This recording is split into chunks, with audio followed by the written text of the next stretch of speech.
કેમ છો વિદ્યાર્થી મિત્રો? મજામાં ને? સામાજિક વિજ્ઞાન વિષયમાં આપણે પાઠ 15મો જળ પરિવાહ પાઠ 15મો તેની આપણે માહિતી મેળવતા હતા. આગલા તાસમાં આપણે વિદ્યાર્થી મિત્રો જળ પરિવાહ એટલે શું, જળ પરિવાહ પ્રણાલી એટલે શું, નદી બેસિન એટલે શું અને જળ વિભાજક એટલે શું, આ બધી જ માહિતી આપણે મેળવી. ત્યાર પછી ભારતની નદીઓને મુખ્ય બે પ્રકારમાં વહેંચવામાં આવે છે: હિમાલયની નદીઓ અને દક્ષિણ ભારતની નદીઓ. એની પણ આપણે ગયા તાસમાં માહિતી મેળવી. પછી નદી પરિવાહની મુખ્ય 3 અવસ્થા: ઉપરવાસ, મધ્ય ભાગ અને હેઠવાસ. આ ત્રણેય અવસ્થાની આપણે માહિતી મેળવી લીધી. હવે આ પાઠની આ ટોપિકમાં આપણે હિમાલયની નદીઓ, જેમાં સિંધુ નદી પ્રણાલીની વાત આપણે ગયા તાસમાં સમજી લીધી કે ઉત્તર ભારતની સૌથી મોટી નદી પ્રવાહ ક્ષેત્ર કોઈ ધરાવતું હોય તો તે સિંધુ નદી છે. સિંધુ નદીની લંબાઈ 2900 કિલોમીટર જેટલી છે. સિંધુ નદીના પાણીની વહેંચણી માટે ભારત અને પાકિસ્તાન વચ્ચે ઈસવીસન 1960માં કરાર થયા છે, જેમાં 20% જ પાણી જળનો જથ્થો આપણે ઉપયોગ કરી શકીએ છીએ, બાકી બધું પાણી પાકિસ્તાન ઉપયોગ કરી શકે છે.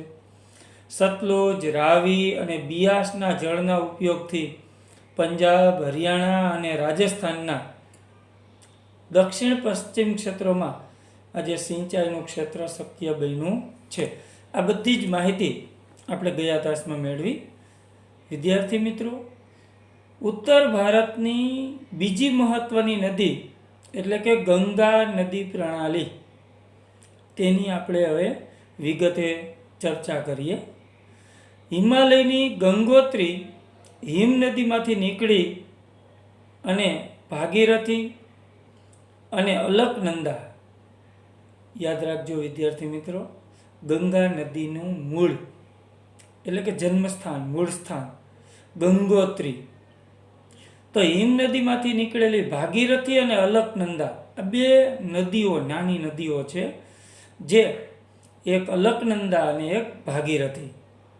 ભગીરથ રાજાના અથાગ પ્રયત્નોથી એમ કહેવાય છે કે આ ભાગીરથી નદીનું નામ પડ્યું અને એ સ્વર્ગમાંથી પૃથ્વી ઉપર આવી. તો અલકનંદા અને ભાગીરથી આ બંને નદીઓ દેવપ્રયાગમાં એટલે કે ઉત્તરાખંડ રાજ્યમાં દેવપ્રયાગ પાસે પરસ્પર મળે છે. પહાડી પ્રદેશો છોડી ગંગા હરિદ્વાર આગળથી મેદાની પ્રદેશમાં પ્રવેશે છે અને અલકનંદા અને ભાગીરથીના સંયુક્ત પ્રવાહ એ ગંગા નદી તરીકે ઓળખાય છે. એ પહાડી પ્રદેશોમાંથી હરિદ્વાર પાસે એ મેદાન પ્રદેશમાં પ્રવેશે છે.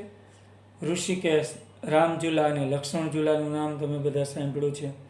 ત્યાં પર્વતો ઉપરથી પડતી આ ગંગા આગળ વહી ઋષિકેશ પછી હરિદ્વાર સુધી પહોંચે છે. હરિદ્વારથી આગળ દિલ્હીથી આગ્રા, મથુરા એમ કરી અને ખૂબ મોટો પાણીનો પ્રવાહ વહાવતી આ ગંગા નદી પ્રણાલી એ ભારતનું સૌથી પવિત્ર નદી પ્રણાલી તરીકે ઓળખાય છે. હિમાલયમાંથી આવતી અનેક નદીઓ ગંગા નદીને મળે છે. તમે બધા જ જાણો છો કે હિમાલયમાં કેટલી બધી નાની મોટી નદીઓ છે. એ બધી નદીઓ ગંગા નદીને મળે છે.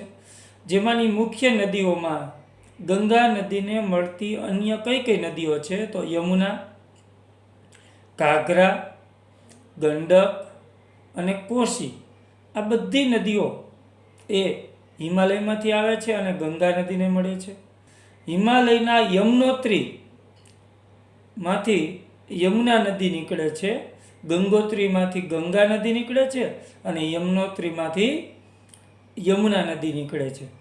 આ નદી ગંગાની જમણી બાજુ વહીને અલ્હાબાદ પાસે તમે બધા જ જાણો છો કે અલ્હાબાદ પાસે ગંગા, યમુના અને સરસ્વતી ત્રણેય નદીનો સંગમ, જેને પ્રયાગ તરીકે ઓળખવામાં આવે છે. તો ગંગા અને યમુના આ બંને નદીઓ અલ્હાબાદ પાસે ગંગામાં ભળી જાય છે. ઘાઘરા, ગંડક અને કોસીના મૂળ નેપાળમાં છે. એ નદીઓનું ઉદ્ગમ સ્થાન નેપાળમાં છે. તેના કારણે ઉત્તરના મેદાની પ્રદેશોમાં દર વર્ષે પૂરનો પ્રકોપ જોવા મળે છે.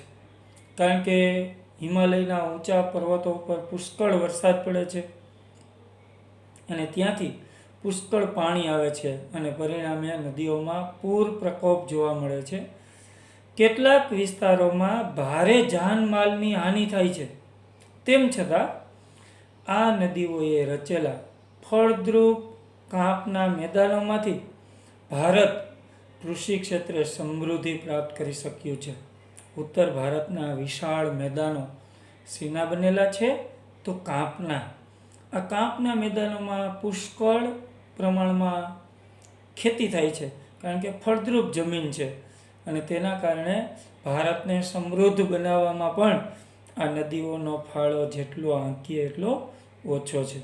તો વિદ્યાર્થી મિત્રો, ગંગા નદી એ ભારતની નહીં પરંતુ વિશ્વની પવિત્રમાં પવિત્ર નદી ગણાય છે. વિશ્વમાં એક જ એવી નદી છે કે જેનું મંદિર છે, ગંગા માતાનું. બધી નદીઓને આપણે માતા તરીકે ગણીએ છીએ, પણ ગંગા માતાનું એક મંદિર છે હરિદ્વાર પાસે, હરકી પેઢી. અને સવાર અને સાંજે એ ગંગા નદીના પ્રવાહમાં એક અલૌકિક દ્રશ્ય નિર્માણ થાય છે. પ્રવાસીઓ સાથે આવેલા પ્રવાસીઓ ગંગાના પ્રવાહમાં ઝળહળતા દીપક મૂકે છે અને ગંગા નદીના કિનારે આવેલું ગંગા માતાનું મંદિર, ત્યાં સવાર અને સાંજે સરસ મજાની આરતી થાય છે. એક દ્રશ્ય જોવા જેવું છે. ક્યારેક વિદ્યાર્થી મિત્રો હરિદ્વાર જાઓ તો આ દ્રશ્ય જોવા જેવું છે. ખૂબ પવિત્ર નદી ગંગા નદીને માનવામાં આવે છે. હવે દ્વીપકલ્પીય ઉચ્ચ પ્રદેશમાંથી નીકળતી કેટલીક નદીઓમાં ચંબલ અને બેતવા યમુનાને તથા સોણ ગંગા નદીને મળે છે. આ નદીઓ અર્ધ શુષ્ક ક્ષેત્રોમાંથી નીકળે છે, તેમજ તેમની લંબાઈ પણ ઓછી છે. તેઓનો જળ જથ્થો પણ મર્યાદિત છે. ઉત્તર તથા દક્ષિણમાંથી મળતી નદીઓનો સંયુક્ત પ્રવાહ આગળ વધી બે ભાગમાં વહેંચાઈ જાય છે. એક ફાંટો બાંગ્લાદેશમાં પ્રવેશ કરે છે અને બાંગ્લાદેશમાં ગંગા નદીનો જે ફાંટો વહે છે તેને ત્યાં પદ્માના નામે ઓળખવામાં આવે છે. બીજો ફાંટો પશ્ચિમ બંગાળમાં ભાગીરથી એટલે કે હુગલી નદીના નામે ઓળખાય છે. છેવટે આ બંને પ્રવાહો બંગાળાની ખાડીને મળે છે. તો આ ગંગા નદી પ્રણાલી, ગંગાનો પ્રવાહ બાંગ્લાદેશમાં પદ્માના નામે ઓળખાય છે. અહીં તે બ્રહ્મપુત્રા નદીના પ્રવાહની સાથે ભળી જાય છે. આ બંને નદીઓનો સંયુક્ત પ્રવાહ ગંગા અને બ્રહ્મપુત્રા, આ બંને નદીઓનો સંયુક્ત પ્રવાહ મેઘનાના નામે ઓળખાય છે. ગંગા અને બ્રહ્મપુત્ર નદીનો મુખ ત્રિકોણ પ્રદેશ એ સૌથી વધુ રસાળ ફળદ્રુપ પ્રદેશ છે. તેને સુંદરવનના નામે ઓળખવામાં આવે છે.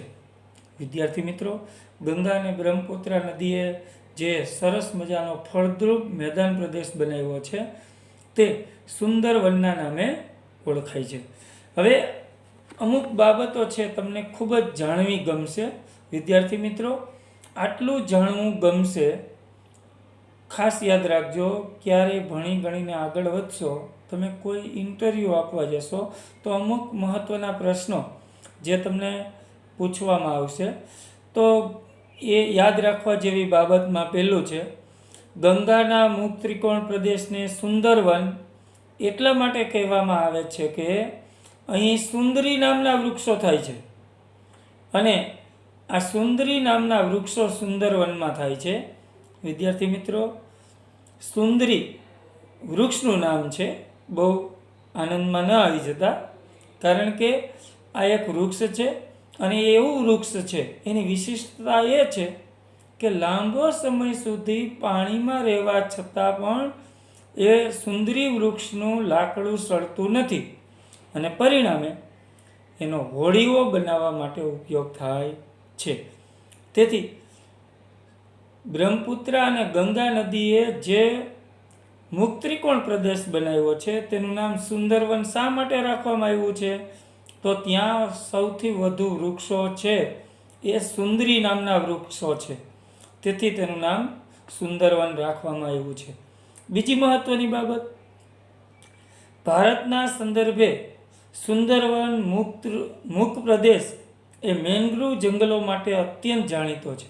સુંદરવનનો જે મુક્ત્રિકોણ પ્રદેશ છે એ મેંગ્રુવ જંગલો છે. મેંગ્રુવ જંગલો એટલે ભરતીના જંગલો, જ્યાં નદીઓ દરિયાને મળે છે ત્યાં કાદવ કીચડવાળો જે વિસ્તાર બને છે, દરિયાની ભરતી ઓટ અને નદીઓનો કાંપ, આ બંનેને કારણે જ્યાં કાદવ કીચડવાળો વિસ્તાર બને છે તેને ભરતીના જંગલો અથવા મેંગ્રુવ જંગલો તરીકે ઓળખવામાં આવે છે. ગંગા નદીની કુલ લંબાઈ 2500 કિલોમીટરથી પણ વધુ છે. અંબાલા શહેર ગંગા અને સિંધુ નદી વચ્ચે જળ વિભાજનનું કામ કરે છે. અંબાલા, પંજાબનું અંબાલા શહેર, અંબાલાની પશ્ચિમ બાજુએ એટલે કે અંબાલાની પશ્ચિમ બાજુએ સિંધુ નદી વહે છે અને અંબાલાની પૂર્વ બાજુએ ગંગા નદી વહે છે. અંબાલા એ ઉચ્ચ ભૂમિ છે, તેથી સિંધુ નદીનો પ્રવાહ પશ્ચિમ બાજુ અને ગંગા નદીનો પ્રવાહ પૂર્વ બાજુ વહે છે. અંબાલાથી સુંદરવન સુધીની લંબાઈ લગભગ 1800 કિલોમીટર છે. અંબાલા શહેરથી શરૂ કરી અને સુંદરવન ભારતની ઉત્તર સરહદે છેક પશ્ચિમથી પૂર્વ સુધી 1800 કિલોમીટર જેટલી લંબાઈ છે, પરંતુ અહીંથી ધીમો ઢોળાવ છે. અંબાલા સમુદ્ર સપાટીથી 300 મીટરની ઊંચાઈએ છે અને સુંદરવન સમુદ્ર સપાટીની નજીક છે.